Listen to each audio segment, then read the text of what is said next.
Shawn Michaels. You need to go to therapy.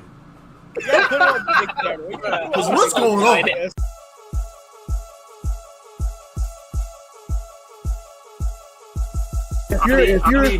I need his car repossessed. I need his rent foreclosed on. That's my thing is this, bro. Leave him. If you have a, if you, I knew you was about to say something crazy.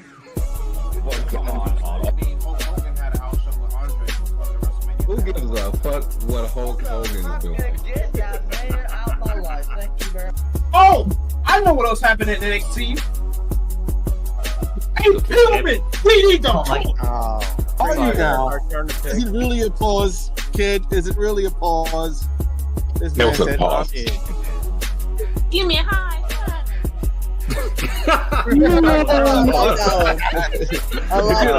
Completely over there, hilarious. And I'm gonna say Solo as a rapper.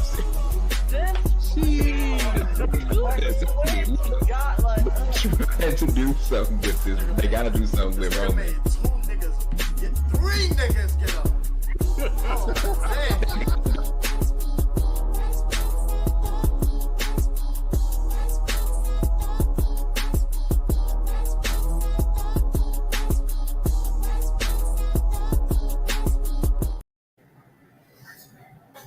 Here is Ryro. That man is late. He's late. Ryro's finally here. Ryro is late. Yeah, he's got the tape over his camera too. That's fashionably late. Fashionably late. I mean, we have Yo, we just started. Yo, clip Matthew's face right now. Yeah, he's frozen. It's fine with me. That's what I'm talking about. I'll just see my. That shit is ridiculous. Ridiculous. That's crazy. But Hey, anyway, watch I cut out again. Yeah, go ahead. that's crazy, man. But anyways, man, welcome to the series premiere of WrestleSimps. You know what I'm saying? I am guest host since Loaf Ass ain't want to be here. My Wi-Fi fucking up. AKA and my Wi-Fi. Creative director. I'm an intern. I'm here with, of course, 4 lovely members that decided to be here because Loaf Ass wanted to break. I'm here with Todd. I'm with Prison Matt. Prison Matt is crazy. I'm here Prison with Matt is crazy. I'm with Blackout Ryro and Freaky Boy Nip. We have Ryro Rocks. What's good? We have Ryro Rocks What's recording good? this from the Abyss. You know what I'm saying? You said you from the Abyss? How are y'all doing today, brother? Blackout, just like the Meth and Red album. I don't know about that Jay-Z album. Dang, man. Series premiere, first episode. Used to be called Arlie Waffling, WrestleSimps now. Shout out to yours truly for the Wi-Fi. For the logo. Shout out to Nep, Matt, Ryro, and Love for letting me be on the show and shit, man. It's just crazy, man. I feel like I gotta say something motivational. You know what I mean? To the young niggas, man. This being the first episode. Why are you laughing like that? Hey, get your shit off. Why are you laughing like that, man? Why are you laughing like that, Tom? What is wrong with you? Yo, what? Yo, brother, what is wrong with you? I'm looking at a video. Yeah, y'all want to see this video, man? I don't think I want to see this video. What video? We got bitches. Hey, yo. Let my sir. We're getting demonetized. Leader interest strategy. Right, demonetized. We're getting demonetized. That's crazy, man. I want to say something motivational to the young niggas, man. I feel like there's a lot of niggas that especially the young niggas. You know what I'm saying? Don't ever let a motherfucker make you feel like you less than who you believe you are. Mm-hmm. Man, if you got dreams and aspirations that you want to do or want to accomplish, man, don't let anybody, you know, try to diminish that or make you feel like you can't do it, man. Mm-hmm. Live your dreams, man. If you got big dreams, You know, Bill Gates had big dreams. You know, Steve Jobs, rest in peace, the homie, he had big dreams. You know what I'm saying? And I got another thing for the young niggas. You know what I'm saying? Any of you young niggas trying to become potters and ain't trying to worry about the Discord owners being all up in the Discord beefs, calling you an intern. You know what I'm saying? Make you feel like an outcast. Join the Playin Possum podcast, nigga. Fuck are you talking about? We in this motherfucker, man. Season 4 was yesterday. Today is the season premiere of WrestleSimps. We got some special for you today. You know what I mean? We're going to be going over WrestleMania 30, man. The other day, this shit crept up on my ass. WrestleMania 30 actually turned 10 years old yesterday. Yes, it did. Wow. Not even that. The WWE Network turned 10 years old this year as well. Damn. Turned 10 years old this year. It's kind of crazy that the first ever pay-per-view on the WWE Network was Elimination Chamber 2014 of all pay-per-views. It wasn't even that. What? It was actually WrestleMania. It was WrestleMania. WrestleMania. I'm pretty sure it was Elimination Chamber 2014, but I could be wrong. Yeah, I googled it. The network first launched. Let me see, February 27th. I think Elimination Chamber might have been on that 23rd. Meaning they were still using pay-per-view before they actually moved it to networks, right? This was the last year I think WWE was also doing buy rates, paying attention to buy rates and stuff like that. Because on the original WWE Network, they had you sign a 6-month contract, which is weird shit. It's a good thing they did too, because pay-per-views in 2013 were 2 packs of ass. They were not good. A 6-month contract, $9.99 a month. I missed the $9.99. Goddamn. I missed the network, man. I ain't gonna Think lie. about it, man. In 2013, we had Big Show versus Randy Orton in the main event at Survivor Series. People pay $60 to watch that. Not even. Sometimes it'll be even expensive than that. So WrestleMania 30, it took place April 6, 2014, in New Orleans, Louisiana, in the Mercedes-Benz Superdome. It was 2 days after my 8th birthday. Congratulations. Damn. The bar rate. With my mother on the TV, we pay for it. It's crazy because my bad. Oh no, I was gonna say me and my family, we watched it on the network. I was still in Arizona at the time, so yeah, very young. And let's just put this thing in perspective, man. 10 years ago, I was 14 going on 15, man. I was dead ass in the 8th grade. I was in middle school, about to be in high school. This nigga Nep was in elementary school, bro.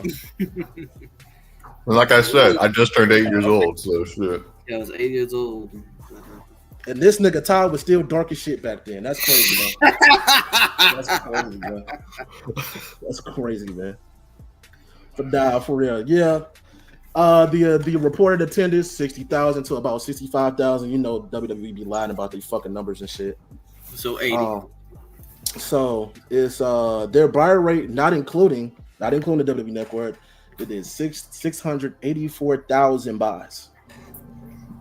The overall theme of this mania was pretty much celebrating 30 years of WrestleMania. How time has passed everybody by and shit like that. I'm gonna let y'all know 7 matches. Let me make sure I'm not bugging. I have the matches here. So if we're not including the dark show, 7 matches, and the shit almost went 4 hours. Whew. Damn. Like 3 hours and 42 minutes. Was there also a match on the pre-show? Yeah, there were. He said, I think he said now counting the dark matches, but I think pre-shows. I think there was a match on the pre-show. I want to say it was a match on the pre-show. Correct. It was the Usos, Jay and Jimmy, versus the Los Matadors, which consists of Diego and Fernando. I don't even know who the fuck them. I don't even remember who the fuck them niggas is. And they were Oh, I Jolly remember. They were What Epico managed and by Rosa Mendez or someone like yeah, that? they were Epico and Primo. They got repackaged as Los Matadores or whatever, and they got rid of Rosita, who was Rosa Mendez, and replaced her with El Torito. Yeah, I don't even remember. Oh my, Epico and Primo have been in WWE. They were in WWE for so damn long, and they didn't do fucking shit. Well, remember, Primo was teaming with Carlito back in like 2010 or something like that. So I was in WWE heavy around this time. But funny enough, this era kind of sucked. I'm not gonna lie. Guy was good, but yeah, it was the Usos versus Los Matadors versus the Real Americans, which consisted of Cesaro and Jack Swagger, and Ryback, which consisted of Curtis Axel and Ryback. Ryback, oh my God. I remember that. Kurt, that it was was Ryback. Ryback. They had that trash mix theme too. Oh my god. That was horrid. How did Ryback even start? I think it was because they were both being managed by Paul Heyman. Yeah, they were Paul Heyman guys. Yeah. They were the two worst Paul Heyman guys. Yeah. Yeah, them niggas was garbage. And the Usos won that match. Wait. Before we continue, I saw a video on YouTube a few months ago. Well, when they debuted Curtis Axel, and Paul Heyman said, "Get your VCR set because people will look back at this 10 years from now and see that this person changed WWE. Please welcome Curtis Axel." That shit had me crying. Mm-hmm. Man, that nigga ain't changed shit. That nigga made me change the channel. We changed the channel. That nigga made me change the channel. I don't give a fuck about Curtis. Damn. Curtis Axel doesn't even wrestle anymore in 2024. I'm pretty sure. Like, I didn't give a fuck that his father was Mr. Perfect. I didn't care about all that shit. Shittier version of Mr. Perfect. Like, damn. Man, Mr. Perfect, that was an L seed that you produced. And it's what you mean? Y'all was fucking with B Team though? Him and Bo Dallas? Y'all wasn't fucking with that Mr. Raj, all that stuff? Nah. I was fucking with Mr. Raj. The B Team was alright, but I think look, man, the B Team had a good theme song. I'll give them that.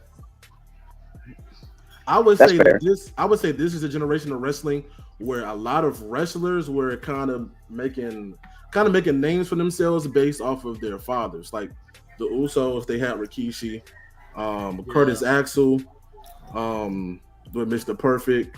Cody is kind of in that mix a little bit because of Dusty. Who else? I don't know if the Hart Foundations was still around. I don't know if they were still around because I think Tyson Kidd had gotten. Oh, injured. Tyson Kidd, I think, had gotten injured, and Davey Boy had been fired, like I think years before. So the Hart Dynasty was no longer a thing. Natalia was still working there, obviously, but yeah, so she wasn't doing much. Yeah, I don't really remember her doing a live shit during this time. But I have the card with me. I also have some of the build up to some of these matches. And before we start, I found something interesting today. I actually found the original WrestleMania 30 card. Oh, nice.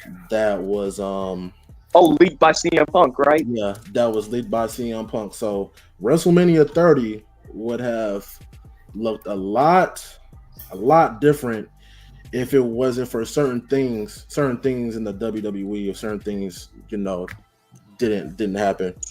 I'm actually gonna go ahead. Let me see. I'm gonna share my screen, and I will let y'all see what the actual card was. So let's see, application window. Guys, Alrighty. 30. There we go. WrestleMania 30, guy. WrestleMania 30. So this was leaked by CM Punk 5 years ago. He was not with WWE. He was not with AEW either. 30 guys, 30. So this had to been, I guess CM Punk must have been doing some cleaning or something like that. But this 5 years ago, this must have been in 2019 then. So that was Yeah. when around the time AEW Yeah. was starting. yeah. Okay, so So the original card was supposed to be CM Punk versus Triple H, which does make sense because they were it does building make up to sense. that. They were building up to that from about maybe 2011. Really since 2011. Yeah, about 2011. But this I'm talking about like this is like this particular storyline, especially with the Authority starting. Yeah. And the Authority started actually right after SummerSlam. So CM Punk might have been in the mix with the Authority at the time. I could be mistaken, but I do vividly remember around the time that CM Punk and Daniel Bryan were actually feuding with certain members of the Authority. If I recall, I don't remember. I don't know if this is right. So if someone remembers, they could correct me. But I think the Shield was associated with the Authority at the time. Yes. Yeah, they were. And Punk and Bryan were facing off against them like a lot. Yeah. We're not gonna lie. Looking at the rest of this card, this card looks like complete shit. Yeah. It really does. And as far as the Shield goes with the Authority, I'll actually get into that a little bit later when we're talking about the Shield. There's the Shields match at WrestleMania because they had a tag team match at this Mania. Brock Lesnar and The Undertaker, that match was put together around the time Undertaker was starting to get back ready. Well, pretty much getting back in wrestling shape. Because Undertaker would get into a process where he would have a match at Mania, he would get injured, have surgery for that injury, and then start rehabilitating and start getting back in the ring shape. So Brock Lesnar was the opponent that Undertaker was slated to go against months from then. But we'll get a little bit into that match a little bit later because that match didn't change. John Cena versus Bray Wyatt, that match obviously didn't change. Didn't change. Then we got our first the other big change.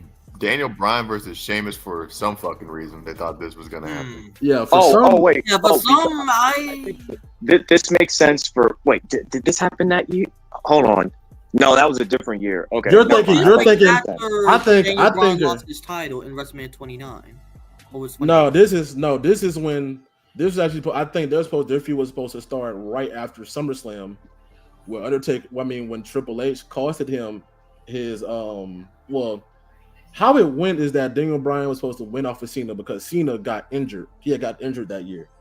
I think it was like his elbow injury, if I'm not mistaken. So Cena was going to put over Daniel Bryan, but then what ended up happening is that Triple H screwed Daniel Bryan out of the championship, and Randy Orton cashed in. So I don't know what Vince's love for Daniel Bryan versus Sheamus is. What was Sheamus even doing around this time? I don't anything. remember. I don't even. Jack shit. I dead ass don't even remember this shit. And Big Show versus Kane, garbage. Who the hell wanted to watch Big Show and Kane at WrestleMania? Probably because he would have left the Authority or some shit like that. These motherfuckers, Big Show and Kane, these motherfuckers were having matches on like Raw and SmackDown, and those. Man, the only good thing that came from Big Show during WrestleMania was the fact that he got put over the top rope by Cesaro. And I cannot tell you a single good moment from Big Show had at WrestleMania. All I know is that he got knocked up by Floyd Mayweather, and that's about it. Daniel Bryan lost to Sheamus because of the kiss of death, but that was like WrestleMania. That was 20. That was 28. That was 20. That was 2 years before this. But even with that, I think I'm trying to see, did Daniel Bryan and Sheamus have a series of matches? Yeah, they did. There was the WrestleMania 28, then they had a 2 at 3 Falls match at the pay-per-view after WrestleMania 20 Extreme Rules. Okay, yeah. So they did. But even with that, this shit wouldn't have made no fucking sense. And then Roman Reigns versus Dean Ambrose. So quick fact on this is that the Shield were allegedly supposed to break up around TLC time, but every member didn't feel like it was time for them to break up yet because they all didn't have the confidence to be single competitors in the main event scene yet. So they stayed together until a little bit of time after WrestleMania 30. But this was I feel like it was a good choice. Where the fuck would Seth Rollins fit in though? That's my question. I don't know. Now that you said it, if it's supposed to be Roman versus Dean, where would his Seth been? I don't know. I don't know what would have happened. When I heard Seth was off the card. Yeah, so 7 matches, 1, 2. Oh, Batista versus Randy Orton. That match did happen, but Daniel Bryan was inserted into that match. Batista was going to win. He was always stated to win the Royal Rumble, which pissed people off. If this happened, if this happened, not a single person in the world would have cared about Batista. Wait, can we talk about that Rumble for a second? Can we talk about that? Everyone thought Bryan was going to win, and then they booed Rey Mysterio because he was number 30. Like you got people to boo Rey Mysterio, like dead ass crazy. Yeah, Daniel Bryan wasn't even part of this Rumble. That WrestleMania, the having that you had to boo Rey Mysterio shows like your product had gone the wrong direction. Like crazy, right? It's CM Punk's last WWE wrestling match in general in like 7 years. Yeah, I was gonna say that too. You got no Daniel Bryan in the match. It's Punk's last match with the company. Rey Mysterio is back, but y'all boo him like crazy because he's not Daniel Bryan. And then on top of that, Batista wins, and they boo him out the building. What's crazy is that when Batista came back, he was actually cheered. But yeah, so this crazy is work. So this particular card was made on January 20th, 2014. So this was before the Royal Rumble even it was started. Yeah. I think it was like a week before the Rumble. Yeah. So this just shows us that Vince McMahon in general loves to. Yeah, I think Love is on Discord. But this just shows that Vince McMahon loved planning things ahead of time. And certain things, if certain shit didn't happen, this WrestleMania was going to be complete fucking dog water. So let me stop this. Let's stop this. Put us back. How the fuck do I put us back? God damn it. Ty, you could probably do that for me. Let me see. Oh, there we are. All right. So let's get into the actual WrestleMania, shall we? Of course, WWE did like a little promo celebrating 30 years of WrestleMania. It is what it is, I guess. With fucking The Rock, Steve Austin, and Hulk Hogan. Yeah. Let's also remember the game that came out that year, WWE 2K14, the last game by THQ before 2K took over. Yep. And the showcase was about 30 years of WrestleMania into the lead up to this WrestleMania. Crazy. So a quick fact about that is that, THQ had pretty much went bankrupt, and they had to pretty much sell all the intellectual properties from the Nickelodeon properties to the WWE properties.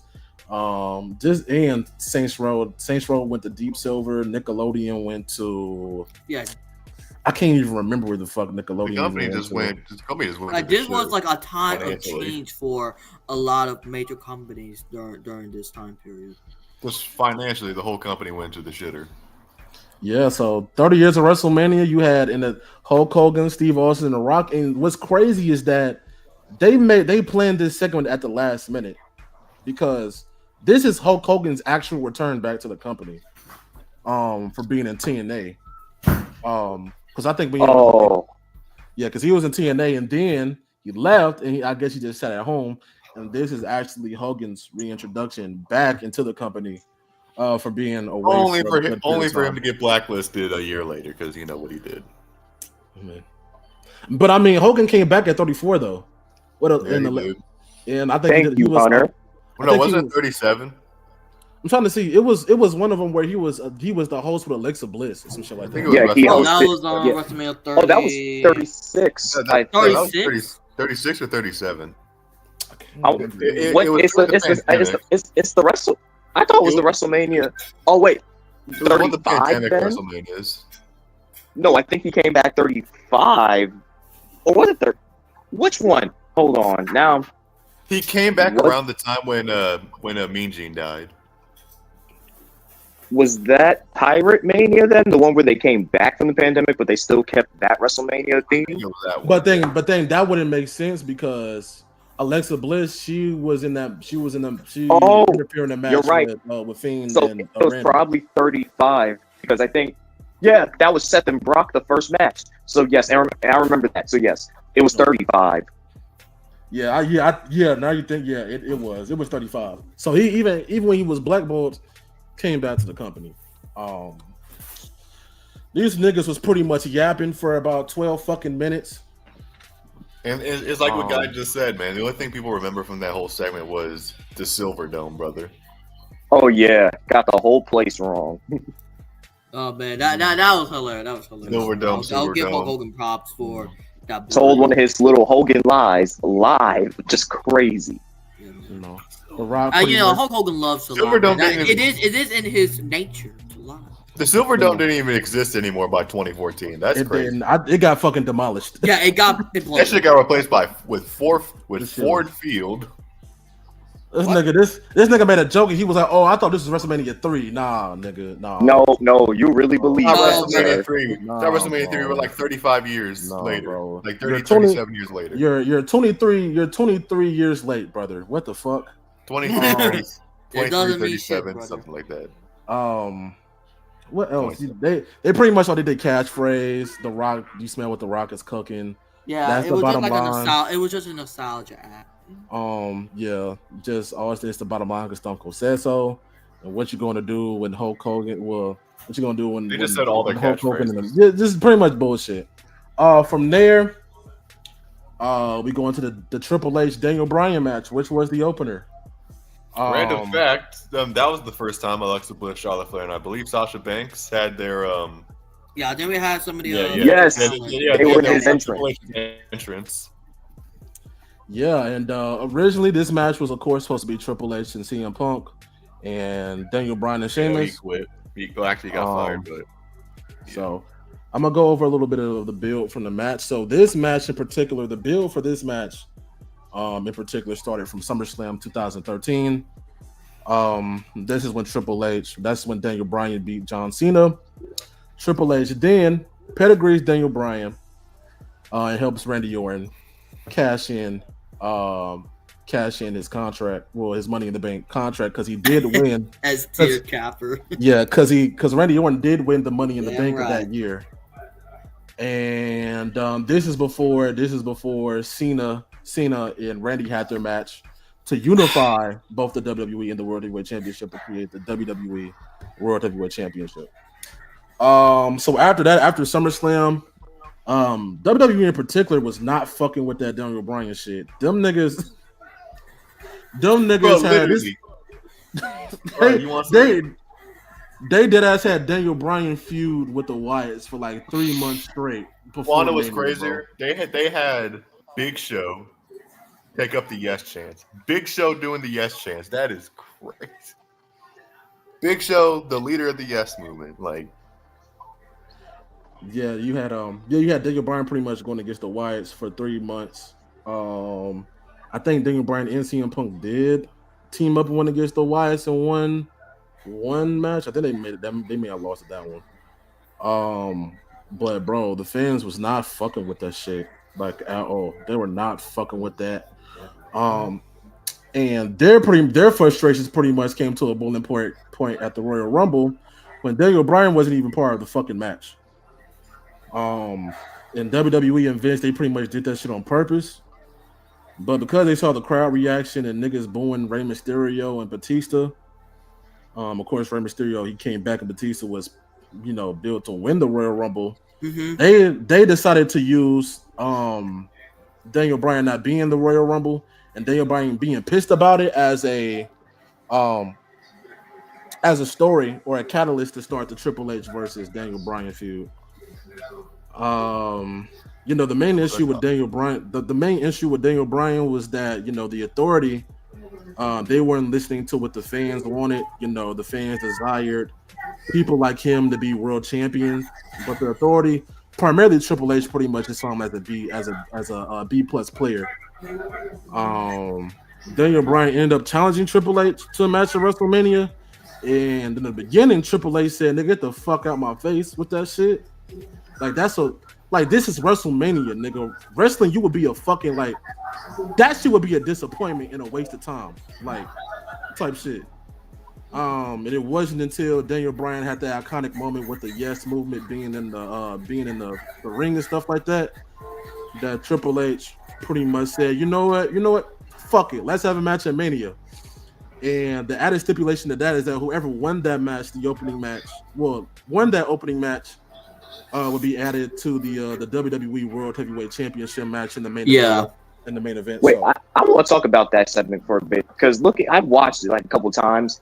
Looking back at it, all that damn security that they had was holding Triple H and Stephanie back, not even trying to get the fans out the ring. Like, realistically, WWE security have been fucking terrible since ever. Since the fucking 90s. Like, since the Attitude Era. Them shits. I cannot even remember the last time WWE security actually did a good job. Like, I'm just looking at it from a certain point, like, yo, these fans just came in, took the ring over, Daniel Bryan saying, we ain't continuing this show until you fight me at WrestleMania. Stephanie and Triple H like, get out the ring. We got security, get out the ring. And security didn't even make it down to the ring. They holding Triple H back. Like, what y'all doing? It's like, but this conversation, okay, can't get sidetracked. It was kind of like in WrestleMania 33 when Gronk got in the ring. Yeah, there was an attempt, but you only had one security guard try to hold back Gronk. A Pro Bowl tight end and one security guard. Okay. And you got WWE security, y'all fucking terrible. And before they had security, they had law enforcement, so them niggas was ass. Yeah, the law enforcement. Yeah. Oh, the law enforcement. They had the NYPD guard. Wait, yeah, NYPD, yeah, New York's finest, as they call it. Yeah, And that ain't no real New York cops. But it just shows. But the idea that that professional wrestlers are tougher than police officers is just funny to me. That shit is hilarious to me. Yeah, and then of course Daniel Bryan won the match, but the story coming out of that match is that Triple H had pretty much been working on Daniel Bryan's arm the entire match. So his arm is fucked up. So the thing about that is Daniel Bryan going to be able to participate in the main event? You know, Triple H done fucked up his arm. Like, what's going to happen? Like, that was pretty much the story with Daniel Bryan. And then the match after this was, of course, the Shield versus Kane. And the New Age the New Age Outlaws. Yeah, New Age Outlaws. That match only lasted like 2 fucking minutes. Them dudes finished spammed the whole match. Like, literally, man. Literally, man. That was what the double triple power bomb came from. That's literally the only thing that came out of that match. The fucking Roman Reigns segment.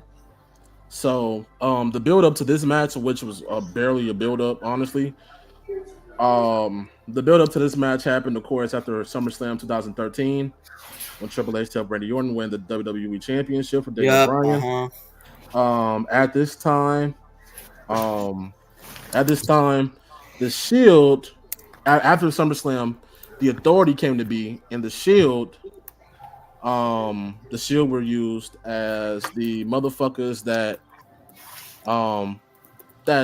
did the Authority's bidding, primarily just to, get the motherfuckers who disagreed with the Authority, just to get them niggas the fuck out the way. They were like the hired mercenaries of the Authority. Yeah. But at this time, Seth and Roman, they had the tag team championships. Dean had the United States Championship. So they pretty much had the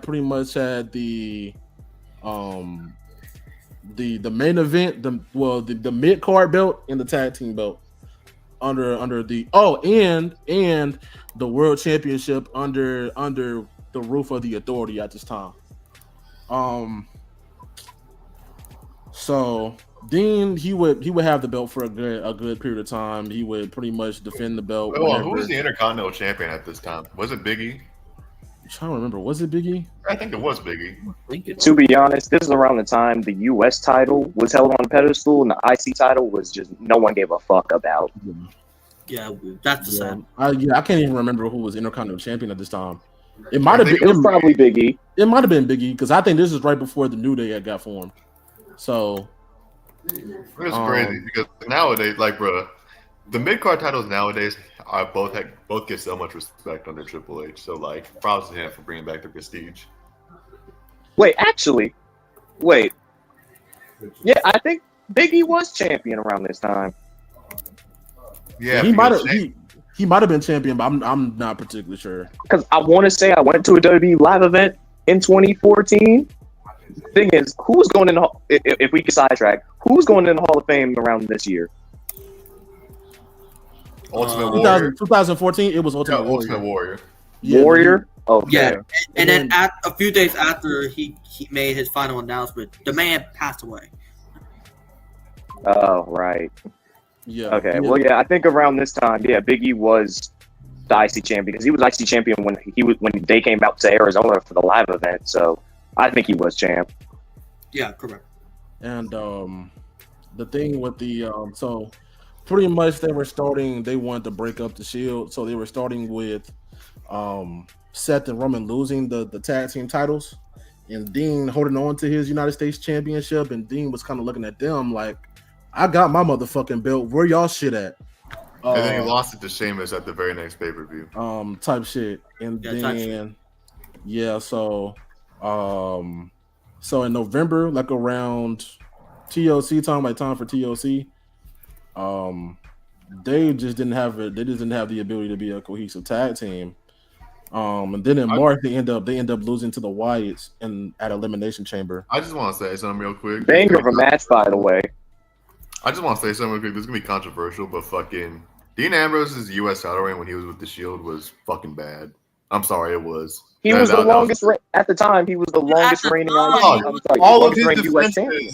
all of his defenses came from countout or disqualification. I know he was a heel, but fucking come on. Wait, then mind you, he then lost the title in a battle royal to Sheamus. He did in 20. Also, by the way, defending a title in a battle royal is crazy to me. It's crazy. I mean, they would do it 2 years later for the World Championship with Roman. So because what Rumble with Battle Royals is like one person comes in like every 2 minutes, and Battle Royal everyone's in at the same time, so shit. Fair. But yeah, like I said, they were going through that breakups kind of storyline, and then they kind of came back together, and they pretty much said, "Man, you know what? Fuck the Authority," type shit, and then. This is where you got this garbage ass match from. By the way, Dean Ambrose isn't even the longest reigning U.S. title because that title shares the same history as the WCW U.S. title, and that title was also held with the NWA and Lex Luger's. Hey, you know how WWE history works, though. They stay selective about their history. So Dean Ambrose is the longest reigning. Officially, the NWA, WCW, and WWE U.S. titles are all share the same history. Oh, we know, but as far as WWE, though, they ain't gonna say that. It's like what they say when Eddie Guerrero was the first U.S. champion. Yeah, he was for the WWE U.S. title. Yeah. But that title was bought from WCW. It carried over. Like, hey, Vince McMahon don't give a shit about that. He said the longest champ in my company. He said, fuck them other companies. Lex Luger held that. Lex Luger held that title for like 700 days, I think. Lex who? I only know Dean Ambrose. I don't know what you're talking about. It was either Lex Luger or Harley Race. I think Harley Race was the first. Man, who was that nigga? Let me stop playing. Who was Harley Race? We know Dean Ambrose over here. Stop playing. No, let me stop playing. But yeah, the Shield won that match. It ended like 2 minutes and 56 seconds. Short and sweet. It's short and sweet. That don't really think. I don't think that's pause worthy. After this, Cesaro won the inaugural Andre the Giant Memorial Battle Royal. He last eliminated the Big Show because a lot of people really kind of believed at that time that Big Show was actually going to win this particular Battle Royal, but WWE did a swerve and allowed Cesaro to win. It's like, bro. I remember when I was a kid. Nev, you might think the same way, but I remember when I was growing up. I used to think Big Show was Andre the Giant's son. I feel like everyone believed that. And you know what? I thought the same. And you that's know what? Crazy. I think everyone believed that. And I know that was actual storyline. Yeah, that was the storyline. Yeah, he's Andre's son, but he's not French. Yeah, he was like, he's Andre's son, and he's going to get revenge after Hogan. That shit's crazy. He only got created because Hogan needed the foe. It was like, you know what? Bring in Paul White's ass, tall ass. Can we also talk about where do they even find Paul White? I can't even remember. But I was gonna say this Cesaro winning was a shock, but this was also to where everyone in the IWC was like, finally they're gonna push Cesaro to be a main event guy, because after the events of this pay-per-view, with which we'll get into with Brock and Taker, Cesaro became a Paul Heyman guy, but it wasn't really for Cesaro's benefit. Yeah, it wasn't. Yeah, it was like he's gonna get a main event push. Psych. And I think this is around the time that Jack Swagger also left the company too. Jack Swagger was still in the company for like another 2 years after this. Oh wait, because the Real Americans break up. I forgot about that. They break up. Real Americans broke up. Then Jack Swagger had a feud with Rusev later that same summer. That was around the time I started watching wrestling. Oh, you know what? I'm tripping. I just can't remember what Jack Swagger did after 2014 because it's kind of like a blur. It's like when Jack Swagger started to do the We the People shit. He did after he left the company. He did the Bellator thing, and then in 2016, fuck you, Jack Swagger. Yeah, he did the Bellator shit, and then he joined Lucha Underground, and he became their champion right before the company took a nosedive. That's hilarious. That's. Bro, this motherfucker went to Lucha Underground, stood out in the worst way possible because everyone could do flips and shit, but he couldn't. Like, he was the worst part of the Lucha Underground roster. Wait, and he became their champion for the company to die afterwards. That's hilarious. Hey, because they didn't want to pay people. Crazy. Hey man, you gotta die sometime. What? Hey man. No, remember they were killing niggas in Lucha Underground. They was killing. Literally, when I was watching Lucha Underground, kid, I was thinking, oh shit, are they killing these motherfuckers for real? Yes, they are. They was really killing. I remember. Oh, by the way, this is the first time I ever saw Brian Cage wrestle. By the way, fuck Brian Cage. But bruh, I remember when he was still like, what was his name in Lucha Underground? Like, it was just Cage. Yeah, Cage, whatever. Yeah, like this motherfucker, when he was about to face Prince Puma, currently known as Ty's favorite wrestler, Ricochet, bro, they had a vignette of this motherfucker with a beer bottle and smashed it over the guy's head. Now that may seem normal, but I thought, oh shit, he's for real. He about that shit. Yeah, because I think in Lucha Underground he was kind of built like as Cage, like a kind of like a undefeatable machine type of person. The Machine Cage. That's what they called him. And as a kid, you really thought he was unbeatable. Yeah, because there was a thing where he took the belt from Prince Puma and ripped that shit in half and was walking around with the belt like crazy. I was like, I hate this dude. Hey, man, I think that's the only episode of Lucha Underground I've ever seen, and I love it. We might have to do something on Lucha Underground one day on WrestleSimps. Yeah, I gotta watch Lucha Underground. I gotta like binge watch Lucha Underground. Especially the first 2 seasons, because the first 2 seasons is seat. The first 2 seasons was crazy. I remember when they put that shit on Netflix. I remember I being sick and spent the whole day watching both seasons. It was on Netflix, and then that shit died off right after. The best Lucha Underground wrestler, in my opinion, he was sick. You feel me? I think my favorite Lucha Underground wrestler was probably Angelico, because like Angelico was actually impressing me.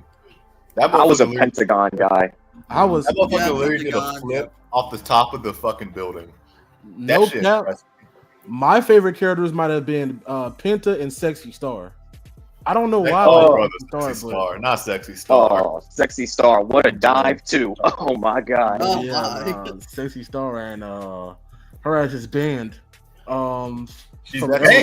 Sexy, I'ma break your arm star. Crazy. Wow, yeah, man, she cannot be built nowhere, nigga. Not even at Subway. Shit is crazy, man. Sexy Star, she could probably apply to McDonald's and she'd probably get rejected. That's how crazy. Yeah, we gotta do a retrospective on Lucha Underground. Matter of fact, that'll be the next episode. We're gonna talk about Lucha Underground next episode. We had to. I gotta. Right. You gotta send me like where I can watch Lucha Underground, because like I said, I only saw about one episode. But I got the links allegedly, so I got y'all. I got y'all. Allegedly. Lucha Underground on Netflix. That shit ain't on Netflix right now. Not anymore. It hasn't been on Netflix for like years now. So I got some, but like I said, I allegedly got some links, so I'll hook you up. All right. So the next match that took place at Mania was Bray Wyatt versus John Cena. Build up, great. Absolutely love the build up. Match, disappointing. So okay. So no, go ahead. I'll get into it later. Okay, so the build up for this match was that by 2014, John Cena, he was pretty much like a living legend at this point. His legacy had pretty much been cemented. It really wasn't that John Cena really had to do left in his career. He could have retired that year and he would have went to the Hall of Fame like next year if he wanted to. Yeah. But during this time, like this nigga Bray Wyatt hated this nigga. Like hated this nigga, hated this nigga's legacy, hated what this nigga stood for. Like Bray Wyatt and the Wyatt family, which consisted of Eric Rowan, of course, rest in peace, Brody Lee. I don't think Braun Strowman was here just yet. No, he wasn't. He didn't join until like 2016, 2017, I want to say. Next year. Because like the Wyatt family broke up and they got back together. It's just like, So it was. Yeah, I remember that. Yeah, so it was just Eric Rowan and Luke Harper at this time. They had pretty much had costed John Cena a WWE World Heavyweight Championship match against Randy. They had went against each other at the Royal Rumble. Then again at Elimination Chamber. Yeah, and then costed them again at Elimination Chamber. And that's because of what happened in Elimination Chamber. They was like, you know what, we're gonna have this match at Mania. For this, it kind of gave like John Cena versus Bray. John kind of gets to have his comeuppance against Bray. But if Bray won, it was kind of like an opportunity to continue the wrestling legacy that he was creating for himself at that time. And the one thing. Go ahead. Nah, I was gonna say the thing that kind of I remember about this match is that Bray Wyatt was trying to prove to John Cena that he was a fucking hypocrite, for real. Oh yes, it did. A hypocrite. I think CM Punk tried that a little bit, but it kind of worked. But that's because John turned back around that time and called him a hypocrite too, with that whole like, oh, you wanted to bring change, that's why you're doing this, but really you just wanted to be a star. You just wanted your whole message was make CM Punk a star. So really, you can't talk. So I was like, oh, he kind of flamed him on that one. So. This was more of a psychological match for John when it came to Bray. When it came to Bray, because he was trying to get John Cena to hit him with a chair to intentionally get himself disqualified. Because at that point, if you're doing that, you're a complete hypocrite. You don't have your morals. You don't have no type of motherfucking morals. Like all this hustle, loyalty, respect shit that you talking about, that's bullshit. I don't know. I don't know if Bray was supposed to win this match. I'm not. Come on, man. John was. I remember this. I remember reading this stuff that John was always going to win this match. The whole thing was about Bray pushing his buttons and, like Jiraiya said, basically trying to prove John to be a hypocrite. And it was just the whole thing was Bray trying to push his buttons to get him to that edge. And John was like, nope, I still got my morals, and beat him. This is around the time Bray was literally like on fire. Everyone thought this is still discussed today. Everyone thinks that Bray should have won this match and Cena should have turned heel. And this was like, if anything, this was the closest to anyone was going to get if John was ever going to turn heel, if we being honest. So I'm going to be honest right now. This was a burial. This was a burial, Bray Wyatt. That's why I said like this match was just Bray Wyatt got buried in this match. Just could have been the chance to put Bray Wyatt over and push them way earlier than expected in the real timeline. It's like, come on, man. This is nowhere near as bad as 2010 SummerSlam with the Nexus, but this is still a burial. And they would pretty much use this match as the catalyst for their 35 match. Because what the fuck did Bray Wyatt even what the hell was he doing after this match? After this match? He was still feuding with Cena. After this match. He was still with Cena, but after the feud with Cena, what was he doing? He was like by the end of the year he was in a feud with Dean Ambrose about fucking. I think the Wyatt family broke up because they do the draft. Or after this one, I think they do another draft. Rowan ends up injured, I want to say, because Harper went off to be a single star and won the IC title a bunch of times. I remember mid to late 2014 with I want to say fond memories, but like I said, this is around the time I started watching wrestling. I remember Eric Rowan became the Intercontinental Champion. Eric Rowan did not win the IC title. He won the IC title from Dolph Ziggler just to lose it back to him like 27 days later. He did not. No, I think No, I don't think Rowan ever won a singles championship. No, he didn't. It was Harper. Because I can really remember Bray Wyatt had a match with Taker at the next Mania, and niggas at that point it's like, oh yeah, this shit is a done deal for Bray Wyatt. And then Eric Rowan was part of Team Cena in the Survivor Series match while Luke Harper was in. Harper was Team Authority. They turned Eric Rowan face, and they didn't do shit with it. The thing is, this is around also time they were playing hot potato with that IC championship too, because I remember Harper winning it and losing it a bunch of times as well. And the best part of Eric Rowan at TLC that year got into a stairs match with Big Show. I forgot. Yeah, that's what they called it. TLC: tables, ladders, chairs, and stairs. God, a stairs match. What the fuck is a stairs match? I don't even. It's like a chairs match. What's a chairs match? It was a chairs match, except it was just stairs. What the hell is a chairs match? You just have a bunch of chairs. All chairs illegal. All chairs. It's no DQ chair, every chair. chair. They just fucking hit each other with chairs. It's no DQ, but the weapon of choice is chairs. It's like the sledgehammer match. Well, if it's no DQ, and you can use any weapon, well, by that logic, it makes no fucking sense. What were they thinking with this? Look, I don't write the shit. I just watched it. It's like tables matches. Tables matches I don't like, but I still understand the concept of a tables match. Same with ladder matches. Ladder matches make sense. Tables matches make sense. Chairs matches don't make any fucking sense. Anyways, yeah, John won that match. They will continue the feud. The next match that I have a lot to talk about is Brock Lesnar versus The Undertaker. Should have been on that night, or should this is the match that I have a lot to talk about. There's a lot that went into this match even before it happened. It's like, backstage.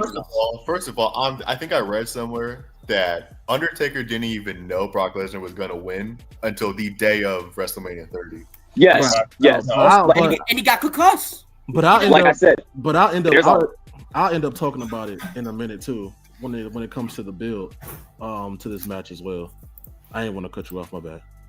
No, I was gonna say you were gonna explain. There's a lot that went into this backstage that Taker had no idea about, and they always kept switching. There was like a lot of things that happened. Yeah, so if you guys can remember, Brock Lesnar actually came back to the company the Raw after WrestleMania 28. John Cena just lost to The Rock.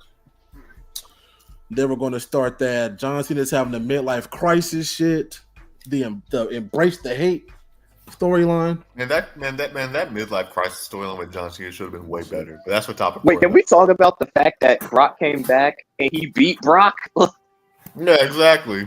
Like, that's why I said that 2012 should have been a way better book than it was. No, indeed. Yeah, Brock coming back to the company after WrestleMania 28. During this time when he came back, Brock was, he came back to the company. He was kind of seen as a legitimate badass. You know what I'm saying? Coming back. He had the stint with New Japan Pro Wrestling. He was their World Heavyweight Champion. Then he went on to go to the UFC, won their World Heavyweight Championship. So coming back to the company, Brock had a sense of legitimacy that you can really just do anything. Just give this man a monster push, and no one would bat an eye at that shit at all. He could still make appearances like he did, just coming back for certain pay-per-views and stuff like that. But WWE, they booked that man for 2 whole years like hot garbage. It was crazy. They had this man losing to Cena. They had this man losing to Triple H. Yeah. This nigga bro, I don't understand, bro. It didn't make 0 sense to me. This brother. Oh wait. And the crazy thing is, they would excuse it with the fact that he beat them in the next matches. Cena would beat him at Extreme Rules for Brock to beat him at the next pay-per-view, and then Hunter would beat Lesnar at WrestleMania 29 for him to lose the next pay-per-view to Brock. Like, insane. Remember, I think it was. I think. I'm trying to see what match was that. Because I think here's the thing though. John Cena beat Brock Lesnar at Extreme Rules 2012. Brock Lesnar will not have another match with John Cena until 2 years later at SummerSlam 2014. 2 years. There we go. 2 years to get his match back, get his win back. Made up for it, and then you had him squash Cena in that match. And that squash match was great. It was fucking incredible. And then John Not Cena for me. and then John Cena ended up being Wasn't for me either, but in hindsight, it was incredible. Yeah. And John Cena, he ended up becoming WWE World Heavyweight Championship because Daniel Bryan got injured. Daniel Bryan got injured, so they pretty much had John as a transitional champion just to lose to Brock. Because at that point, well, of course, Brock beats Taker. But after Brock beat Taker, they gave the push that they were supposed to give him when he came into the company. But you know, you have a person like Undertaker who, just like John Cena, their legacy is already cemented. You know what I'm saying? Like at this point, Undertaker had been in the company for over 20 years. At this point, it just he had been a multiple time world champion. He won a world championship in every decade that he wrestled in. But he was a full timer. And you know, Undertaker, he just kind of had that ability to reinvent himself because he pretty much knew when his character was becoming stale, and he knew how to reinvent himself. You know, people were coming and going. Undertaker was still here. But the one thing that I kind of feel like really defined Undertaker at that point in time would have to be the streak. Like the streak itself, kind of had like a life of its own.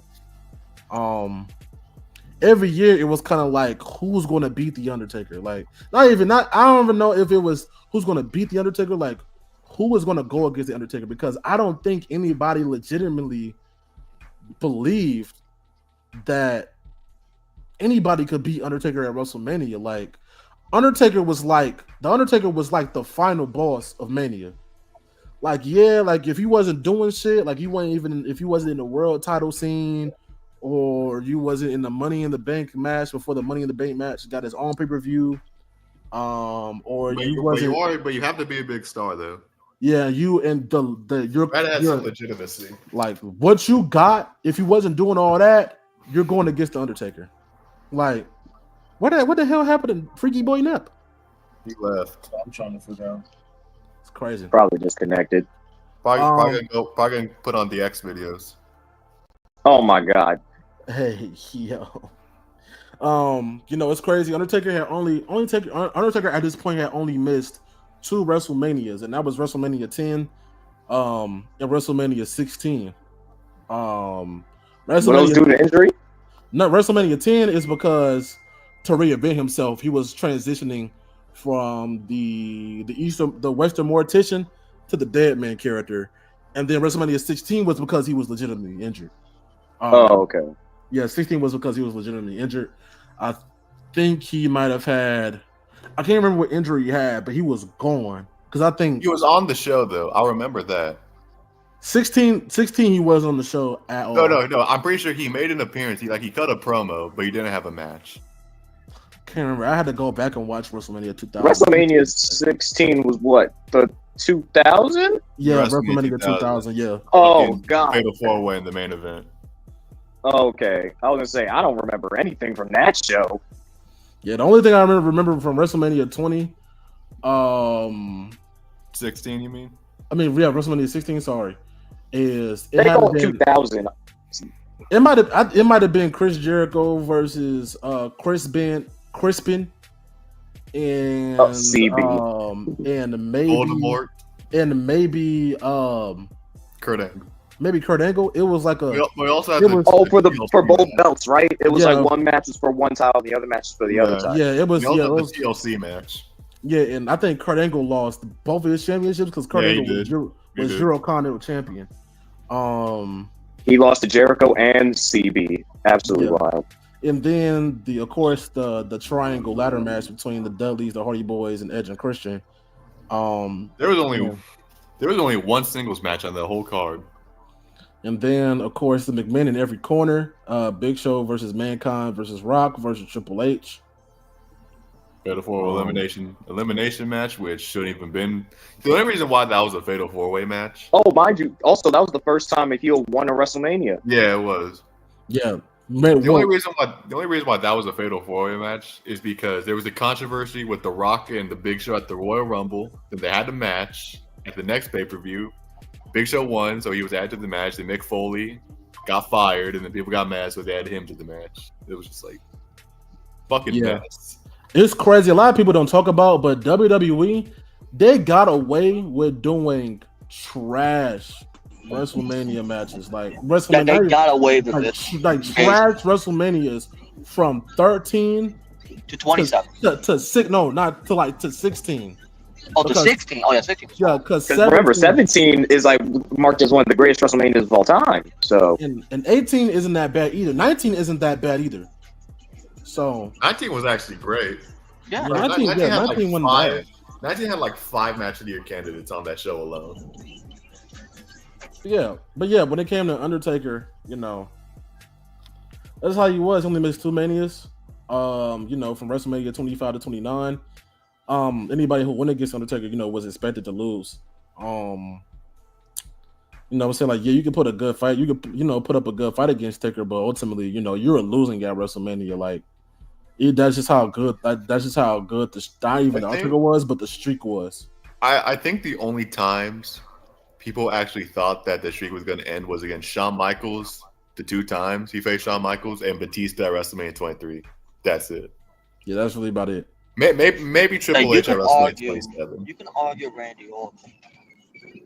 Randy Orton, yeah. Randy was supposed to win that match, but Randy refused. He said, I don't want to win this match against Taker. But yeah, that's about the 4 or 5 times that the streak was actually people actually thought the streak was gonna end. But so at this time, Brock Lesnar, Brock Lesnar had 0 match. He didn't have a match at all for WrestleMania because Paul Heyman shit was the Paul Heyman dick suck was crazy for Brock Lesnar at this time. Paul Heyman, the ultimate glazer. And he was like, you know, Brock Lesnar in WrestleMania, nah, Brock Lesnar's too big for WrestleMania and shit.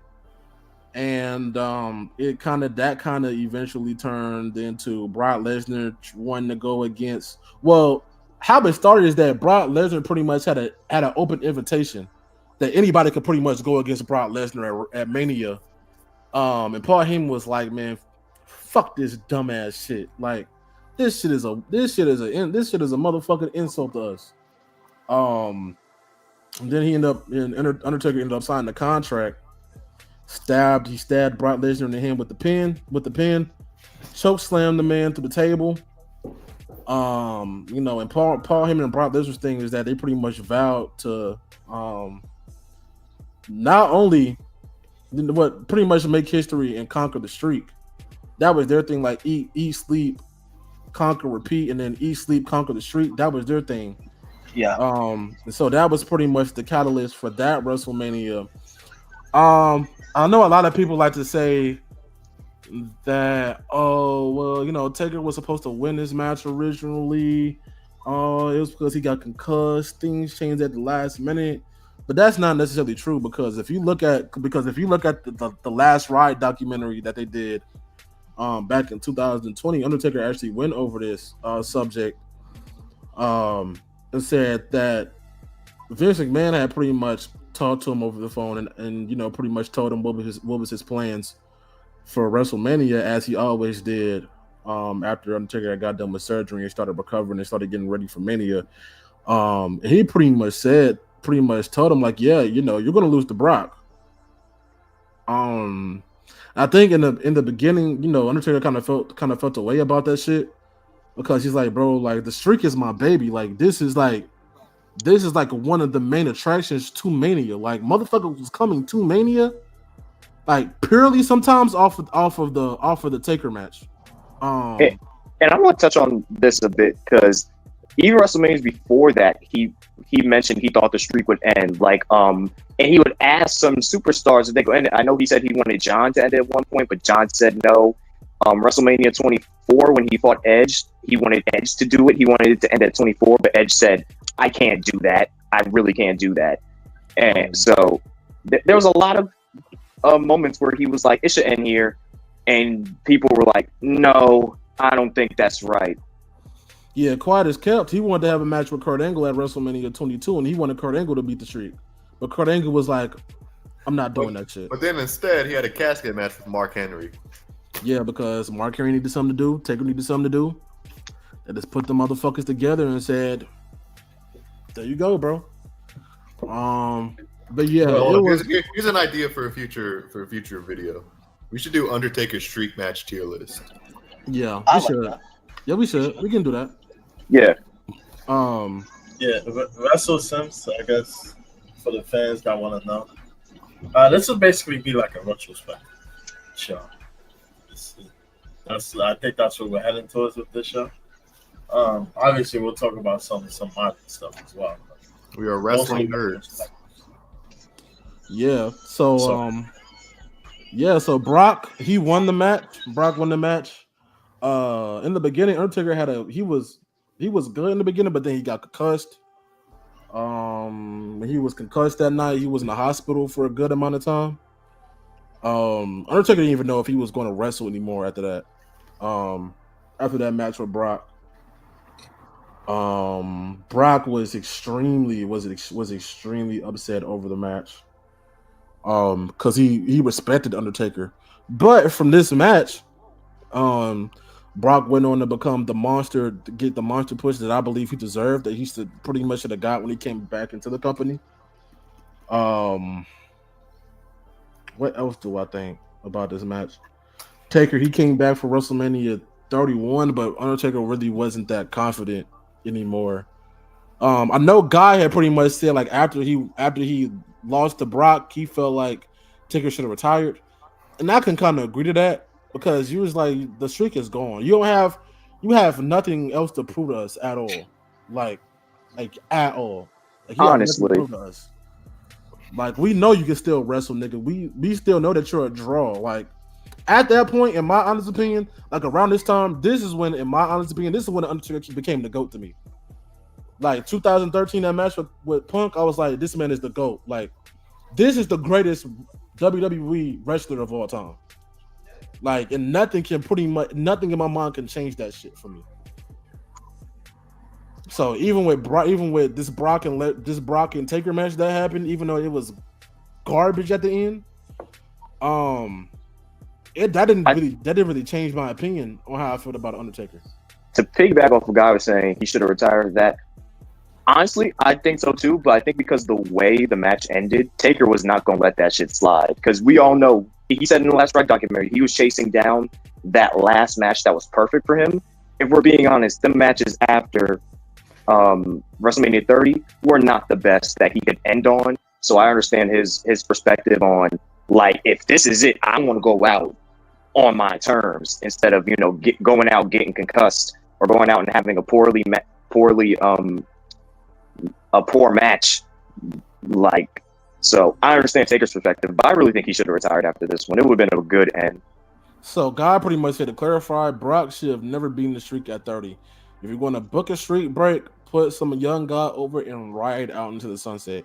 And the thing about it is, they tried that shit with Roman, and that shit was garbage. That's because one, the streak was already broken around that time. So what was the point? And then two, no one liked Roman. He was the guy that they were trying to force feed to us to like, and we were like, no, stop! Like we do not like Roman Reigns. Nothing's gonna make us like Roman. So it didn't do anything for him. Also, I want to go back to John Cena real quick.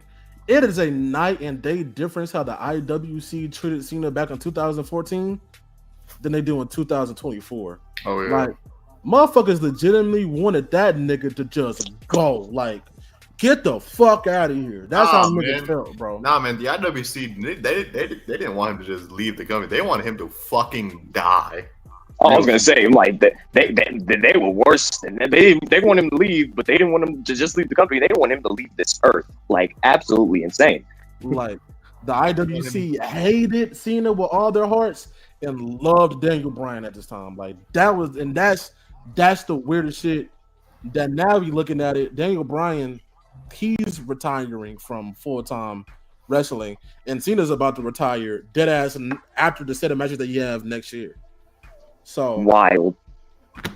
So speaking of that, someone actually made like booking Cena's retirement tour that I saw on Instagram, and they said, I don't know if this will happen. I don't know if this will be able to even be a possibility, but they wanted Tanahashi and Cena to have a match. Oh, because they're retiring at the same time? Yes. And because they're the goats of their respective companies? I don't know if it's possible. I don't know if they will actually do something like that, but that would be cool to see. But I don't think it will happen. Also, that would be fire. Also, God said to piggyback on his last comment, he said, "Or Hunter should have won Hell in a Cell." Nah. Oh, end of an era. Oh my God. Oh, I don't know. I think that would have pissed people off because Triple H honestly doesn't need that win against Taker. Taker and Triple H have had hundreds of matches before this. I don't think it really would have did anything. It wouldn't have did shit. I think Brock winning against Taker, it kind of gave them the reaction that they needed because no one could believe that shit. Like, no one believed that shit. Like, for a whole year, niggas was making excuses like, oh, Taker was supposed to kick out but couldn't. Like, no. Oh, yeah, Brock went in the business for himself and all that stuff. Like, you had Paul Heyman doing interviews talking, maybe we did go into business for ourselves. Like, bro, what the fuck? Genius, by the way. Like, and I was just like, I think breaking the streak here, me personally, I think Taker should have retired with the streak intact. But if you're going to beat the streak, I think Brock was the right person. But I don't think Brock needed that. Like, Brock didn't need the streak. He didn't need to be booked better. He just needed to be booked better. Yeah. But going to the next match. Hold on, before we continue, who do y'all think should have been? If we are saying hypothetically, if it wasn't Brock, who do y'all think should have ended his streak? Right. You want me to be honest? Right. Bray. I'll be honest. Sting. It should have been Sting. Sting. That's the very next WrestleMania. So granted, he didn't Interesting. That's an interesting choice. I don't think Sting should have broke the streak. Would have known that. Well, first of all, they wanted Sting to break the streak back in 2002. So they definitely wanted him to come in to break it or something. You know what? I think if they were going to break it. Is that Nep? Yeah, he's just not on. No, that was my brother. Sorry, my bad. But I think in my honest opinion, if someone was going to break it, and I think this would lead to a heel turn, it would have had to been John Cena. If it would have led to a heel turn, it would have been John breaking the streak would have been insane. A few years ago, him breaking the streak and then turning heel, because that's what niggas wanted during this time, anyways. They wanted this nigga to be heel. Yeah. A few years ago, I'm gonna be honest. A few years ago, when I was younger, I actually thought it should have been Wade Barrett to be the one to beat the streak. What? Wade Barrett, yes, I genuinely thought that it should have been Wade Barrett. Wade Barrett? Mm-hmm. Who wasn't doing shit? Oh no, man. I was thinking when I first thought of it, that doesn't seem like a bad idea. Hey man, we might as well throw David Otunga in that list, man. Man, nah. Here's the difference, man. David Otunga is a bum with no charisma. Hey, at this point, we should say Curtis Axel broke the streak. Wade Barrett was a bum with charisma. That's the difference. A bum with charisma is wild. It's crazy because at this time he was actually married to Jennifer Hudson, which is fucking weird to me. Like, that's weird as hell. I hated him for that. I was like, damn, this nigga living my life. Hey, he fucking sucks. Hey, yo, what you mean by that? Because I look, when I was like, Jennifer Hudson, I had a huge crush on, and then I always wanted to be a WWE wrestler. So I was like, this dude's living my life. He's married to like one of the finest looking black women, and he a professional wrestler. I hate this guy. He also had a great theme, like God said, but then everything else was just Booty cheeks. Hey man, his theme was fire though. I'll give him It's that. all That about me. Not It's gonna all lie, about the bro. power. That Bro. nigga was straight garbage though. Not gonna lie, but the last time I seen David Otunga just in general was in a Medea movie a few years ago. Yo, I unwillingly had to watch a Medea movie. If we being honest, this was around the time WWE, you could be a jobber but have a banger theme, Alex Riley. Justin Gabriel. Goddamn. Oh my god. Tyson Kidd. Fucking Jacob Cass. Not Jacob Cass from WWE 12. Yo, the savior of WWE, bro? What you mean? Nigga started as a jobber. To save That the motherfucker company, started bro. out as Vacant's clone. For real. That is crazy as hell. But we gonna get into the next match. It really wasn't even a match. It was really some straight up bullshit. The fucking Vicky Guerrero Invitational match. I don't even remember this. For the Divas Championship. Okay. I think this is the first time, and actually only time, the Divas Championship was defended at WrestleMania, right? Wait, is this when AJ was champion? Yes. It was during her like 9-month long reign. Oh, I forgot. Tamina was her bodyguard, right? Yeah. I'm trying I remember this. I'm trying to remember because I know Charlotte going into 32 was Divas champion, and they had but that match for was the women's title. That was for the women's title though. So I think this was the only time the Divas title was defended at WrestleMania. That is insane. And that title was around for like 8 years, from 2008 to 2016. Only one defense on WrestleMania. Wow. Now, granted, that title was a piece of shit that meant nothing with how it was booked, but you know, AJ Lee was really that title's best champion. And it's not even close. But yeah, man, the build up to this match was pretty simple. AJ Lee, at the time of WrestleMania 30, was Divas champion for 300 days. 300 days. She won all her matches in squash matches, right? Some of them she was winning by DQ. Like she was just getting herself intentionally disqualified. Honestly, yes, because she was heel around this time. So yeah, either she was squashing people with that Black Widow submission, or she was just intentionally getting DQ'd, so she just didn't have to wrestle. But it's crazy because everyone, all the women on the roster were fucking bad, because this was around the time Total Diva started, so they brought in Eva Marie. Just to let you know where the direction of the women's division was going. No one heard me, yeah. So the Battle Royal was pretty much created by Vicky Guerrero because she couldn't stand AJ Lee as champion. She said, "You know what, nigga, get this battle, get this invitational, nigga." So the participants for that match was in alphabetical order: Oksana, Alicia Fox, Brie Bella, Cameron, who was I don't think she was a fucking dactyl. Yeah, she was. The Funkadactyls broke up at Money in the Bank later that year in July. Emma, Eva Marie, Layla, Naomi, Natalia, Nikki Bella, Rosa Mendez. Oh my God. Summer Rae, and Tamina Snuka. That's another wrestler I want to talk about. That were coming in based off of the legacy of their fathers. Summer Rae, Tamina Snuka on Instagram.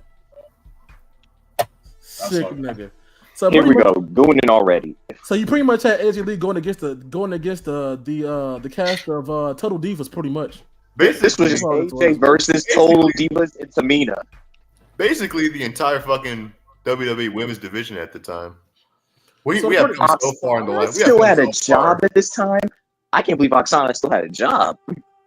We have come so far in terms of women's wrestling. It's not even funny. Shout out to AJ Lee. Shout out to AJ Lee because she made motherfuckers actually care about women's wrestling. And AJ Lee would leave the company soon after this too. It started with AJ Lee, then it went to the Four Horsewomen. Wait, was this also the Raw after Mania Paige debut when beat AJ? Yeah, it was. It was.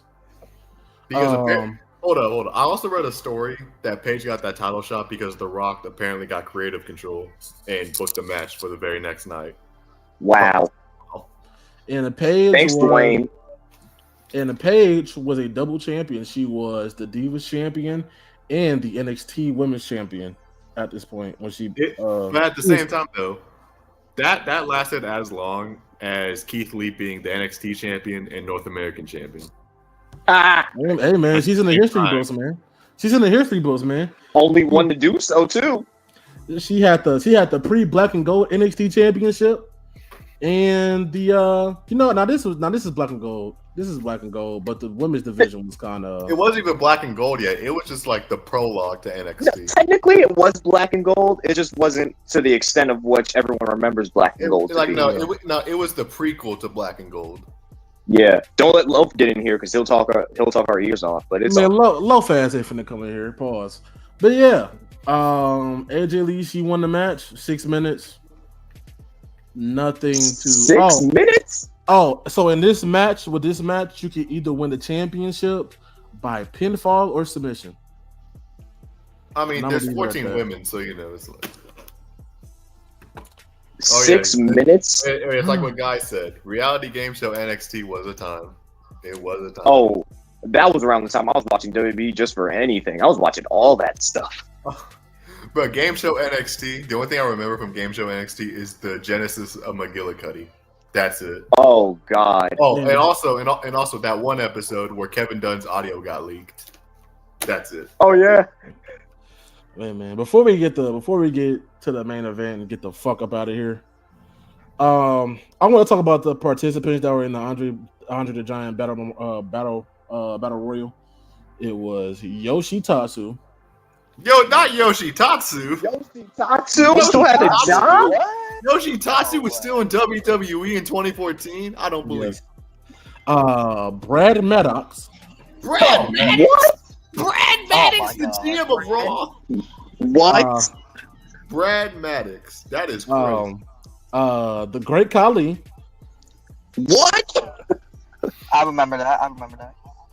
Zack Ryder. Oh my God. Is that Zack Ryder after he booking fucked him? Oh, I feel so bad. Darren Young. Wow. Primetime. Oh no! You can't even say primetime players because this was after the primetime players broke up. Pre 3MB, Drew McIntyre, Jinder Mahal, and Heath Slater. Oh my God, 3MB. What a time. It wasn't even pre. Not even pre. It was in the middle of the 3MB era. Mark Henry, Titus O'Neil, The Miz, Santino Marella. Santino Marella. Big Show, Xavier Woods, Damian Sandow, Justin Gabriel, David Otunga, Big E, Fandango, R-Truth, Sin Cara, the second Sin Cara, not the one that always fucked up.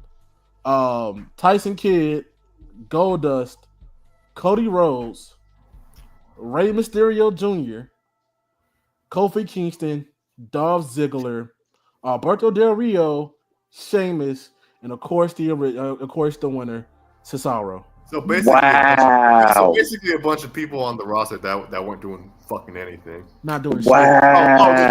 The crazy thing. Well, was Big E in this match? Yeah, he was. Yeah, he said Big E was. He's the IC champion. All three members of pre-New Day were in this match. It's like what Ravens just said. Battle Royal full of 70 overalls. That's hilarious. Oh my God. Alberto Del Rio? That's crazy. Santino? Yo, I can't. I'm gonna have to go back and watch this match. Justin Gabriel was getting booked on WrestleMania. That's crazy. Hey man, they didn't get that WrestleMania check. Hey, that $7,000 be hitting, bro. Fuck you talking about, man. Look, man, bro, $7,000 in the middle of Obama's presidency is crazy. Hey, man. But anyway, let's get into the main event: Daniel Bryan versus Batista versus Randy Orton for the triple threat match for the WWE World Heavyweight Championship. This is before both. Well, this is of course the belts were merged together at this point, but they pretty much had the two belts until Brock Lesnar pretty much said, "I ain't carrying both of these motherfuckers. I want one belt." So Randy Orton was still carrying both of the belts. And he had so much aura when he came out with both those belts. Like, damn. Yo, wait. Also, didn't he have Rev Theory play him to the ring? Yeah, Yes, he did. That's when you knew he was gonna lose. Because anytime any wrestler had a live band play them at WrestleMania, they lost. Except Rhea Ripley. Yeah, Rhea Ripley won her match. Yeah, she won her match. So the build 15 and Jey Uso. Jey Uso had had Lil Wayne. But I mean, who really cares about that match? That shit was kind of garbage. Yeah, I know. But hey, man, Daniel Bryan versus Batista versus Randy Orton. The build up to this match pretty much segues from the Triple H versus Daniel Bryan match.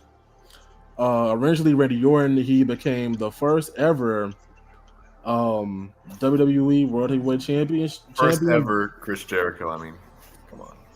The WWE World Heavyweight Champion, not the Undisputed Champions. Yeah, two different belts. Two different belts, two different lineages. Well, I mean, technically, look, the bro, we already established WCW World Championship and the Big World Heavyweight Championship are the same title. We already established WWE don't care about that. They make their own have lineage. the same lineage. Hey man, it was the WCW World Heavyweight Championship, the WWF Championship. Crazy about you saying that, right? Hey, Technically, hold up, right. Let me say this. What's funny about you saying that WWE does not care about the how the titles have the same history in the build up to the TLC match to unify the titles. In the promo where they were hyping both of them up, they literally mentioned all the people from like WCW who held that same title. You can rewatch the promo and they fucking mention it. I'll send you the link. Hold on. That's fair. Hey man, but if we really talk about big gold lineage, we got that means we got to talk about NWA, WCW, all that stuff. Yeah. Jim Carpet promotion, ACW too. Come on now. But yeah, so the pretty much this was Randy Orton had pretty much beat John Cena in a ladder match, undisputed for the WWE World Heavyweight Championship. Batista, Randy Orton was pretty much kept the championship, and he was pretty much under the control of the Authority. Batista came back at Royal Rumble, won the match. Niggas couldn't stand that shit. Niggas booed the shit out this nigga because they wanted Daniel Bryan, and Daniel Bryan was nowhere to be motherfucking found. That nigga Batista was at the right place at the wrong time, pretty much. I'm gonna be honest about the shit. Because I think Randy probably would have beat Batista if it was just Randy versus Batista. I don't think Batista would have won this match. This is like in the middle of his film career. So this was like I think this is maybe like right before he was doing Guardians of the Galaxy. Yeah, Guardians are coming out to like 2015, I want to say. No, it came out in the same year. Same year? I think Guardians of the Galaxy came out in October 2014. Oh. So close to okay, gotcha. Okay. I think so. He probably did Mania, and then went on, and then immediately from Mania started doing Guardians of the Galaxy, probably. Because the idea was that they wanted Batista to win the WWE World Heavyweight Championship, and then promote the titles at Guardians of the Galaxy. But because the Yes Movement, they were like, we gonna have to switch this up. Yeah, because the Yes Movement niggas is like, we gotta change your shit to shut these niggas the fuck up. It's supposed to be Randy versus Batista, but of course, Daniel Bryan, he was like, you know what, fuck this shit. I'm trying to be added to that motherfucking match. So the Triple H versus Daniel Bryan match was say to be whoever won that match. We're pretty much going to be part of the triple threat, whether it was Hunter or Daniel Bryan. Of course, Daniel Bryan won. But the build up to pretty much to that was like the same with Triple H and Daniel Bryan. Daniel Bryan's a B+ player. No one really believes. Only motherfuckers that really believe in Daniel Bryan is really the fans. Like these two niggas are world championship material and have won countless world championships. That was kind of like the build to that. Of course, Randy Orton, he got his own shit. Batista came back, and then Daniel Bryan came out with his arm fucked up from the triple threat match. Man, this match, I think he might have tapped out Batista if I'm not mistaken. He did. I don't think Randy Orton was in the pin at all. No, he wasn't. And I think after this point, they would do that they would do Batista joining the Authority to do that Revolution shit. Oh, Evolution reunion to no pop. Oh yeah, we also got Blue Tista. That was great. Oh yeah, Blue Tista. Yeah, and that ended up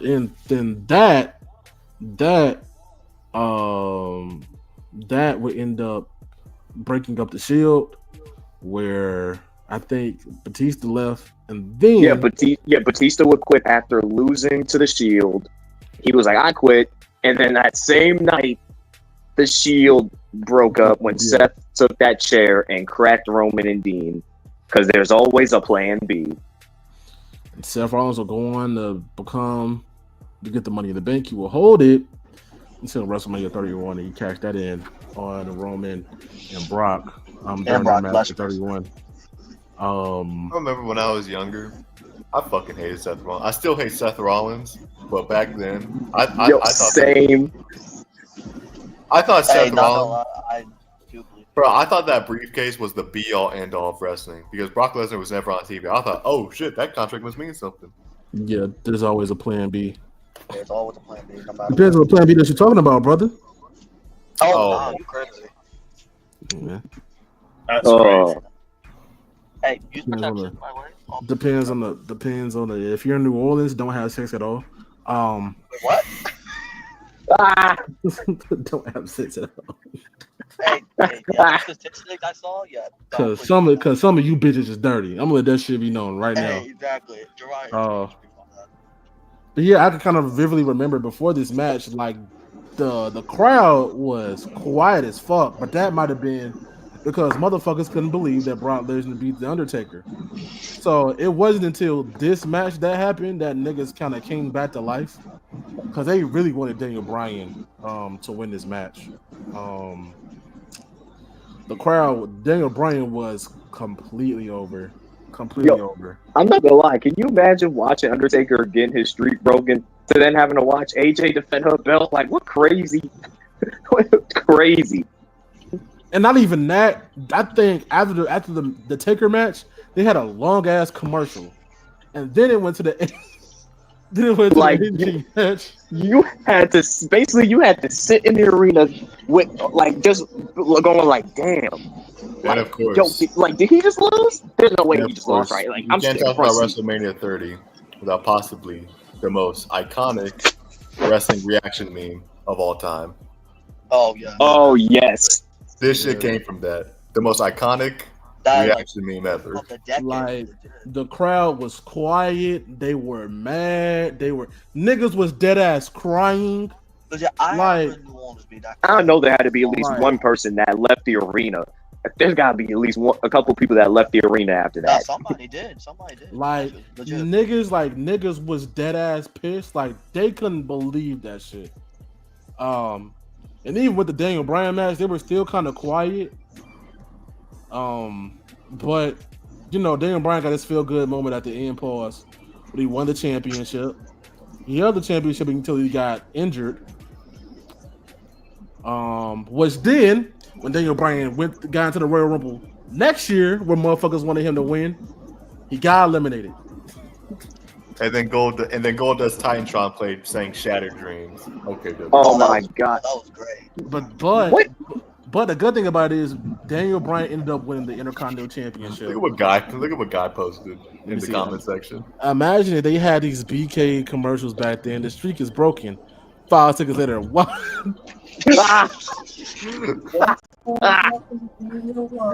The streak is over. Whopper, whopper, whopper, whopper. And I think dead ass after the streak got broken, it was a fucking Snickers commercial. And I was like, yo, get this bullshit out my face.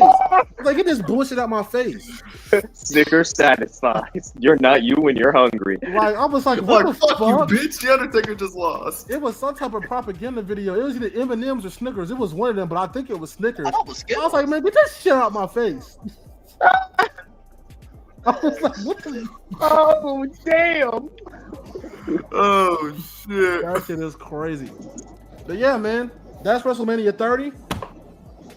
That's WrestleMania 30 from top to bottom. That was the build-ups to some of the matches. Those were the results of that match. I'm gonna be honest. In terms of ranking WrestleMania 30, I'm gonna give that 6 out of 10. I'll say a 7. I was gonna say 7 as well. I'm gonna give it. You know what? Let me see. I'm going to give it. I'll give it a 7. I would say this is the best WrestleMania, like of the 30s, like the 30s WrestleManias. Like, I can agree with that. Like, Well, this Well, is the best hold one. on. I thought the best WrestleMania of the 30 was 31. 30, no, 30, 30, 30 Is your 31 or 37? Okay. 39 was good.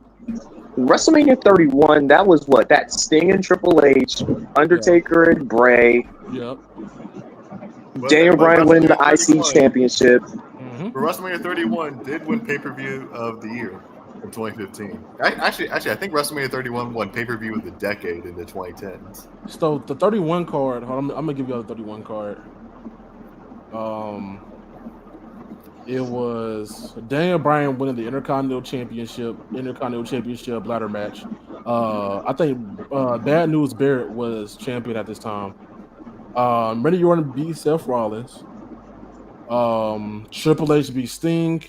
AJ Lee and Paige beat the Bella Twins. John Cena beat Rusev. Undertaker beat Bray Wyatt, and Seth Rollins beat Brock Lesnar. Oh, that's actually not a bad card. Oh wait, Cena and Rusev. Oh, that's when he came out with the tank. Yeah. Oh, I remember that. And then he fucking lost. Oh, wild. He lost. Okay. That just confirms it. If you have a massive, elaborate ass entrance at WrestleMania, you're losing. I don't know. Triple H came out Triple with H the did. Terminator joints, and he won. And they did a WCW versus. They did a Monday Night War type shit. And Yeah, that they had a Triple H Monday Night won. Wars. Monday Night Wars in 2015. Like the fuck we did. DX and NWO coming out for the match, absolutely insane. Also, didn't even make sense. Sting hated NWO, so why would they help him? I mean, he was part of the NWO. Well, You want Wolfpack, Wolfpack? yes, but that was WCW Wolfpack was a suck, splinter bro. group. I think That at was one, splinter Bob, I group think with at one NWO. point, NWO Hollywood and Wolfpack they merged as one. They did after the Finger Poke of because, Doom. like fucking the NWO, like bro, the NWO, WCW, like they fucking kept killing them, then bringing them back, killing them, bringing them back, cleaning them up, bringing them back. It's like, damn. NWO should have died after Sting beat them at Starrcade. Hey man, It was like, bro, the WCW, the reason why they went under, not because of just bad booking, but because they just cannot let go of the NWO. and one day See, that's another topic. We got to talk And one about day- WCW. Yeah, one day we either had to do a retrospective, either on Starrcade '97.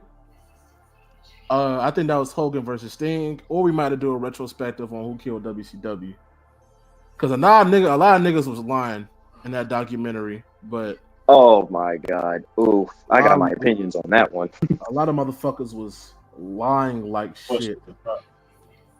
Hey, at least we know we'll never have to do a Who Killed ECW because that was Paul Heyman with bounce checks. That's crazy. And thing about it is, Vince McMahon was giving him money. Crazy. It's fucked up, man. But hey, man, that's it for WrestleSimps. Episode Y'all 1, back? we back. We're back. We back. Fire. On the repackaging of All Elite Waffle into WrestleSimps. Hopefully y'all Rest in peace, All Elite Waffling, by the way. Rest in peace, All Elite Waffling, like motherfucking the AEW's booking in real life. No, hopefully y'all enjoyed this episode. But isn't there a resident AEW fan here? What? You ain't upset Yeah, I about it? am, but let's be honest. The joint's trash. It's trash right now. I'm not gonna lie. I'm not one of the people that will just make excuses for that company. They suck. They suck right now. But ever since Wrestle Dream, they've been in the shitter. Look, I'm just look. If I had to sit through 2010's WWE, when people saying it was trash, I'm gonna stick with AEW through thick and thin on this. I'm just saying. I'm shocked that you're saying it's trash. I mean, is it? I got a question. Is it? I'm not even gonna say 2019. Is it 2018 WWE bad? I don't want to say it's 2018 WWE bad.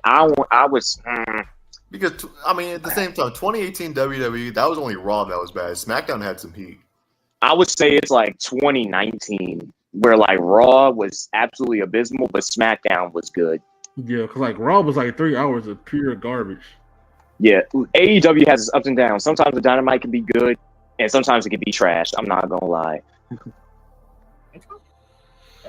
I mean, I don't. Hopefully, Full Gear is good. All right, man. Y'all got any last words before we get up out of here?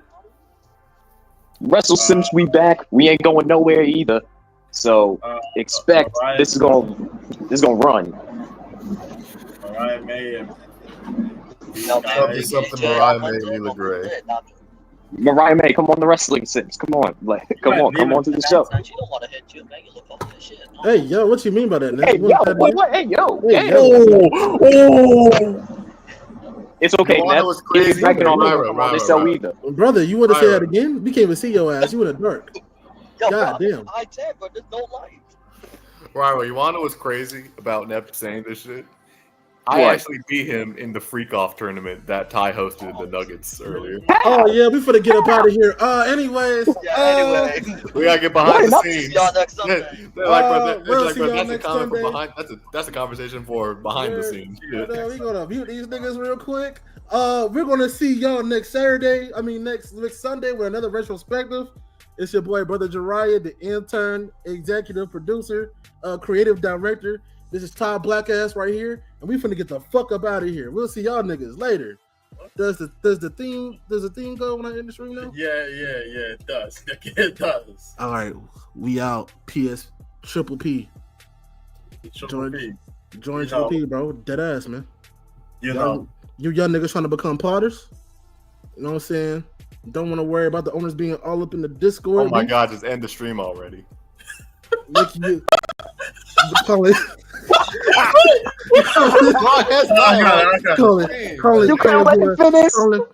you an unpaid intern, making you feel like an outcast. Oh my God, we heard it already. Just end it. Now go home and smoke some more crack.